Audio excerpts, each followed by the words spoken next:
How do I deal with people insisting on boycotting BTS or urging BTS to talk about the Gaza conflict?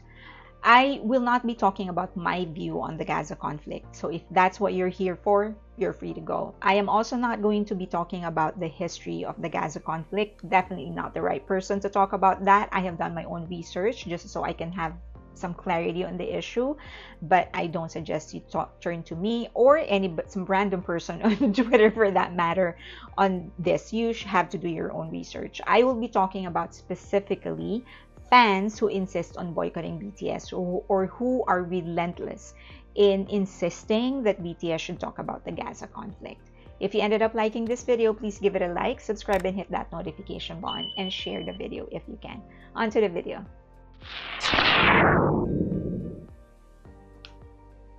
How do I deal with boycotters? I actually hardly do. I think people has the right to express whatever it is that they want to express. That's freedom of expression, but that freedom also includes my right not to talk, the same way it includes BTS's right not to talk. Second, there are many other celebrities who are getting associated, endorsing, working with products that these people are branding to be Zionists by their definition. And they're not getting the same kind of treatment that BTS is getting. They are not being asked to stop working with these companies. They're not getting criticized. So it only goes to show that it really has nothing to do with the issue and has everything to do with their attempt to bring BTS down. They found something to use against BTS, even though BTS has nothing to do with it, and they're using it against them. Third, every boycotter that has approached me to try and educate me has refused to answer my question.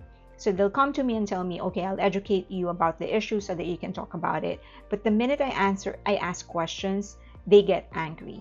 I think what they expect is for them to say something and for me to accept it. That's not how education goes. As I've said, I have done my own research for me because I want to understand what's going on. Is it a comprehensive one? Certainly not. I still have a lot of questions that are unanswered. So I am all for learning. I'm all for a discussion, but it has to be a discussion. It has to be a dialogue. You can't expect me to just accept whatever it is that you're saying. Fourth, many of these boycotters are actually coming from countries with a lot of problems.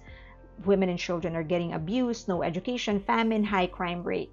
How can you not do something about what's happening in your own community and your own country, but do something about what's happening halfway around the world?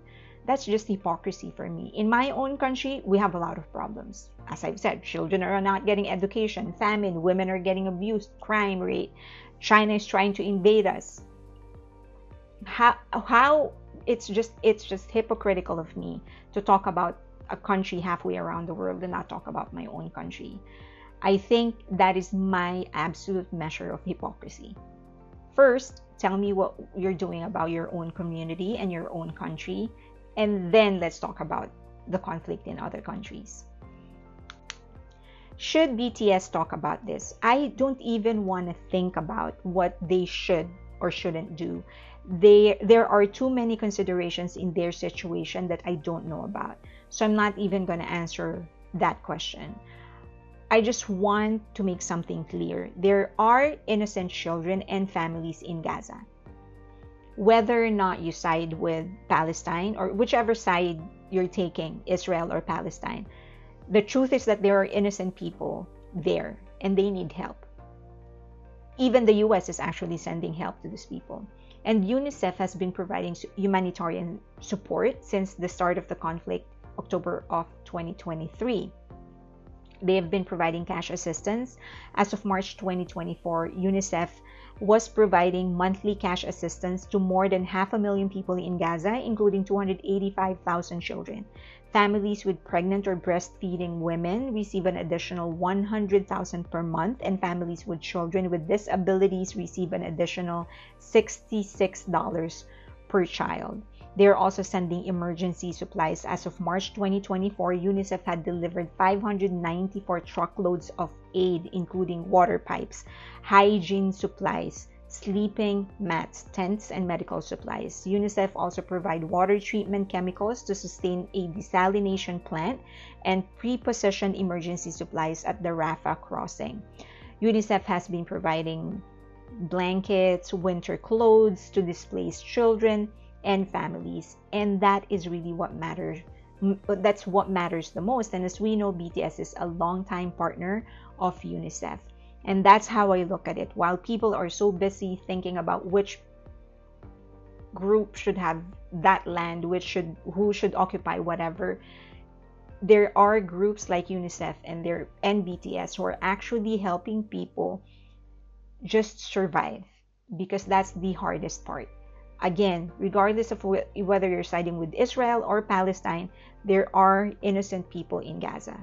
And that's what BTS, UNICEF, and a few others are helping. And that's what matters to me. And if people choose to ignore that, that's their problem. The truth is that this conflict between Palestine and Israel is bigger than anybody. There's no single entity that can make a difference except those that are in power. The US, IMF, the World Bank, the UN, all of these people will have to come, the G7 countries, they will have to come together and actually come up with a resolution.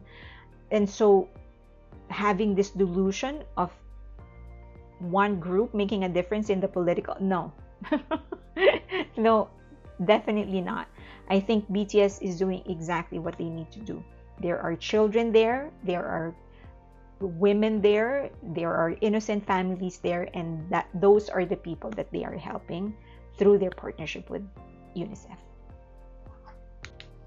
So if I encounter somebody who's insisting on boycotting BTS, what do? Nothing. I just block them. I definitely do not engage. Now, if I encounter somebody trying to express their opinion, that's their right. I can't stop them. It's a free world. And most of them are on Twitter, as I've said, and Elon Musk has actually made an effort to make sure that everyone is able to express whatever it is that they want. So, go ahead and express what you want. If anybody tries to approach me and try to convince me, I'm fine. As I've said, I love learning for as long as you know that I will be asking questions. I still have a lot of questions that haven't been answered. So I hope that ends it. I don't intend on talking about it ever again.